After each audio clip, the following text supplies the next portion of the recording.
तो गुरु बहिना ऐसे पहले हम एक अधूरा कहानी डलले रहली, आज फिर एक पार्ट 2 डाले जात है बनिया और पंडित जी वाला। कैसे कहानी थोड़ा लंबा हो जाता है नाते 2 पार्ट में कह के डालते ही, तो आप पूरा ध्यान से सुनल जाइए। तो जब पंडित जी का देखना है कि बसेठ जी फिर आगे ने पूछे कि कितना खावा, तो पंडित जी कहना बस कुछ ज़्यादा ना खा, इतना चूरा दही खा। तो कहना ये पंडित जी बिहान आ जाई भोजन करे हमरे घरे। कहना ठीक है। जब सेठ जी चल गए ने दुकानी पे, तो पंडित जी उनके घरे भोजन करे पहुँचने, तो उनका सेठाएँ रहनी घरे। तो कहने कि ए सेठाइन सेठ जी भोजन करे बोलौले रहना हो। तो कहनी हाँ पंडित जी आवल जाए। अरे मैंने कुर्सी उर्सी देनी सेठाइन, कहनी बैठल जा पंडित जी, का खायल जाई।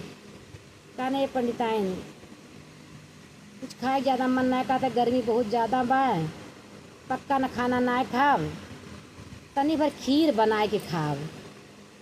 तो कहनी कि तो का ले आई।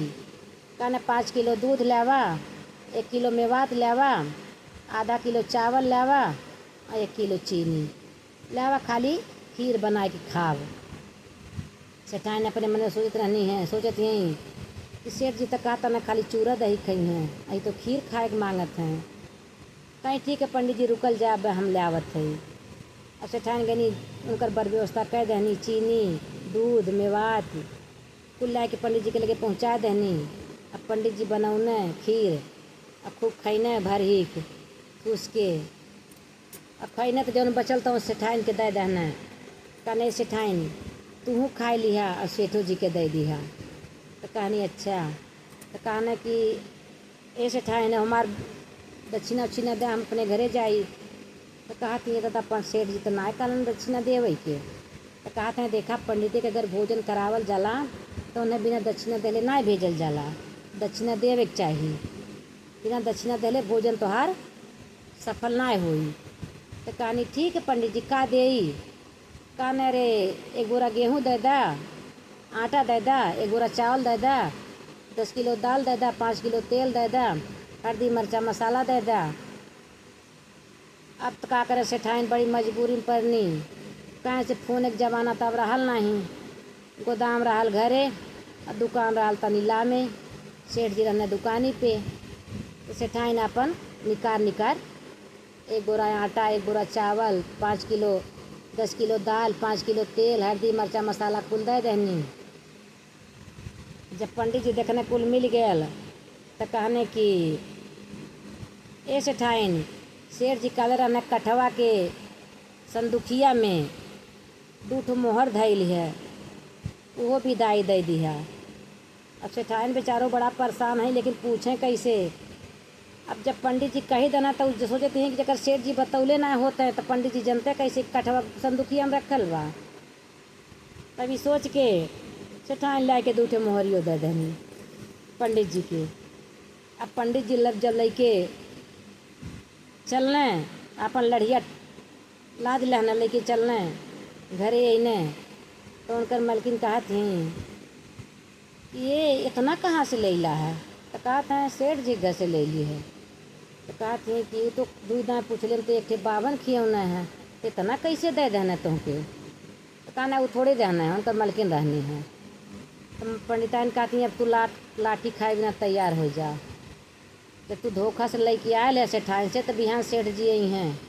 कहना कोनो बात ना है पंडित जी।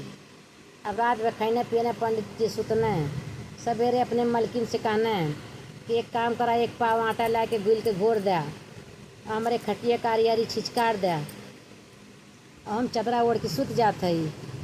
और जब तू देखा कि सेठ जी आवत हैं तू लगे चिल्ला चिल्ला रोए। टोला मोहल्ला आई तो फिर ओकर व्यवस्था करी। कहनी ठीक बा ए गुरु बहिना, जब आदमी के साथे रहे के वो उनकर खाए के बता जौन कहिए तो करहु कराला। अब पंडिताइन कहाँ से हम पंडिताइन है यही नाते या नाते। जब पंडिताइन आटा घोर के पंडित के खटिया किनारे छिचकार दहनी। जब पंडित जी सुतल बाटे आ सेठ जी जब सुनने अने घरे कितना इतना कुल पंडित जी लगे कहने आज जाती लठिए लठिए मारब पंडित जी के हमरे घर से झूठ बोल के इतना कुल पैसा ले गए हैं। अब सेठ जी भी नहीं है भले मोटान लाठी लेके आवत हमें से पंडित जी के घरे जब अने अब पंडिताई सिखावल रहबे कैनी का जरा सिखावल बुद्धि कितना देर काम करेले जितना देर चली उतने देर जब पंडित जी के पंडिताइन देखनी सेठ जी आवत हैं तो पंडिताइन जी लगनी रोए कारण कह के अरे हमारा ममा अरे हमारा रजवा तुम्हें का हो गयल वही बनिया घरे सेठ जी घरे खाए गए लला तुम्हें का हो गयल। अब टोला मोहल्ला जितना मनी रहना समझ कर ने का भेल चाची का भेल भौजी का भेल तो कहे लगनी अरे दादा हो दादा कलिया सेठ जी के घरे खाए गए रहने हैं हमरे पंडित जी के काज नहीं का हो गयल।